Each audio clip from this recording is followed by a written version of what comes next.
Welcome back to Your Haunted Neighborhood, where the streets are alive with stories and the shadows have been waiting for you.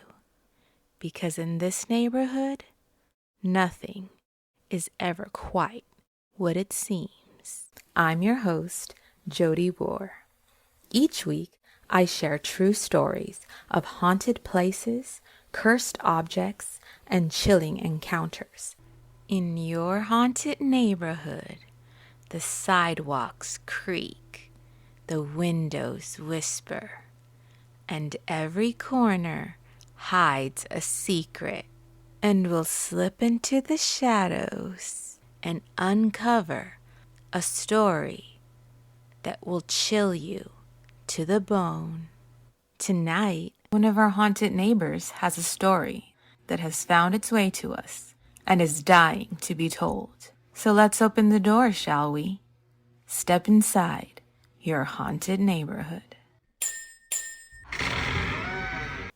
An old chair in the corner, a walk through the dark, and something reaching out from where no one should be.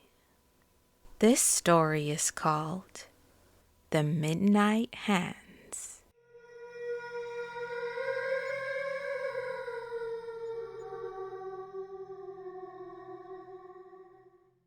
When I was about 5 years old, I used to sleep in my parents' room. It was comforting. I'd crawl into their bed at night, safe between them. Usually, if I had to get up to use the bathroom, my mom would walk me down the hall.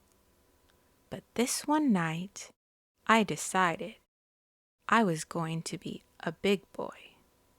I told myself I can do this by myself. So I slipped quietly out of bed, padded down the hall, and everything went fine. I used the bathroom, washed my hands like I was supposed to, and headed back toward the bedroom. Now here's the thing you have to picture. Along the way, in the corner, my parents had this old chair. It was greenish blue, almost teal, but not the pretty kind of color, more like the faded, dusty kind that looked older than it really was. The chair had belonged to my grandmother, and by then, it wasn't just old. It was pretty much falling apart. The cushions bulged where you sat. The wires and springs stuck out of the top. And it looked like it had absorbed decades of family history. Honestly, even in the daylight, that chair had a presence. At night, in the dim light of the hallway, it looked wrong. So, as I was walking past it, something happened that froze me in place.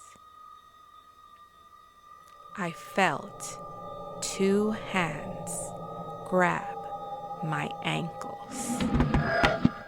Not just a tickle, not just my imagination, but a solid grip, cold, heavy fingers wrapping around me. I looked down and I saw them. Pale, greenish hands, the exact same sickly color as that chair. They were real enough that my brain didn't even question it. I just knew something had me. I panicked.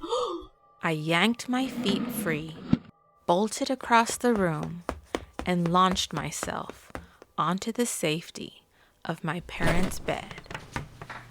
And then I just stared at that chair all night long. But nothing else happened. The chair sat there silently, empty, like it always had been. Now here's where it gets strange. For years, I convinced myself it must have been my older brother playing a prank. He was 11 years older than me, so if I was 5, he would have been about 15. But there's just one problem with that theory. He never could have fit in that chair. It was a single-seater, already so misshapen and uncomfortable. There was no way to hide in it, let alone grab at someone's ankles from it. And besides, when I replay it in my memory, the hands I saw weren't his. They were that pale greenish blue color. They almost looked like they belonged to the chair itself. Looking back now, I think it's important to mention where that chair came from. It belonged to my grandmother, who lived in deep South Texas. And in my family, people told stories about her, about strange things that happened around her, paranormal things, occult things. As kids, we brushed it off, but there was always this sense that Grandma carried a little bit of something extra with her. And now, I wonder if that chair carried it too. That night was the only time it happened to me. But it stuck with me because even as an adult, I can still feel the sensation of those hands clutching my ankles. And I can still see their strange, pale color blending almost perfectly with that old chair.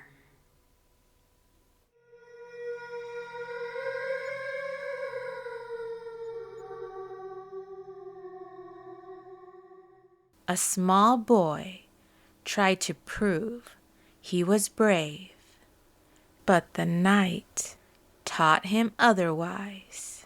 And the chair sits still, but its touch stays with us. The hallway leads us to the end of this story, but the feeling of those cold hands lingers. So let's talk about the part that still has a grip on me. First, the hands. Not just felt, but seen. That detail sticks with me because this wasn't a shadow or a sound. It was physical and visual at the same time. Second, the chair itself. Furniture is supposed to be lifeless, but when you've got something that belongs to someone with a history of strange, maybe even occult experiences, you can't help but wonder if a piece of them stayed attached. And finally, the fact that the hands matched the color of the chair, that's what makes this haunting so unusual. It wasn't just a ghost in the room. It felt like the chair itself came alive. To this day, they mentioned they don't know if it was a prank, a dream, or really something paranormal. But they'll never forget the feeling of those hands on their ankles. And I don't think we'll ever look at old furniture the same way again? How will you feel if you inherit furniture from your grandparents? I think you'll look at it differently now.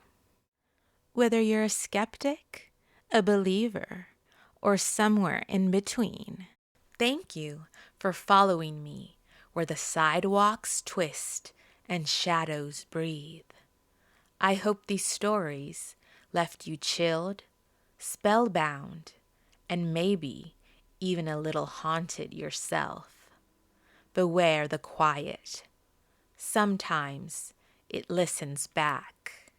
If you'd like to submit your stories, send them to YourHauntedNeighborhood@gmail.com, and you can hear your story featured on Your Haunted Neighborhood podcast. I hope you'll come back for the next story. I'm your host, Jody War. Until next time, stay close, stay curious, and stay haunted. See you around the neighborhood.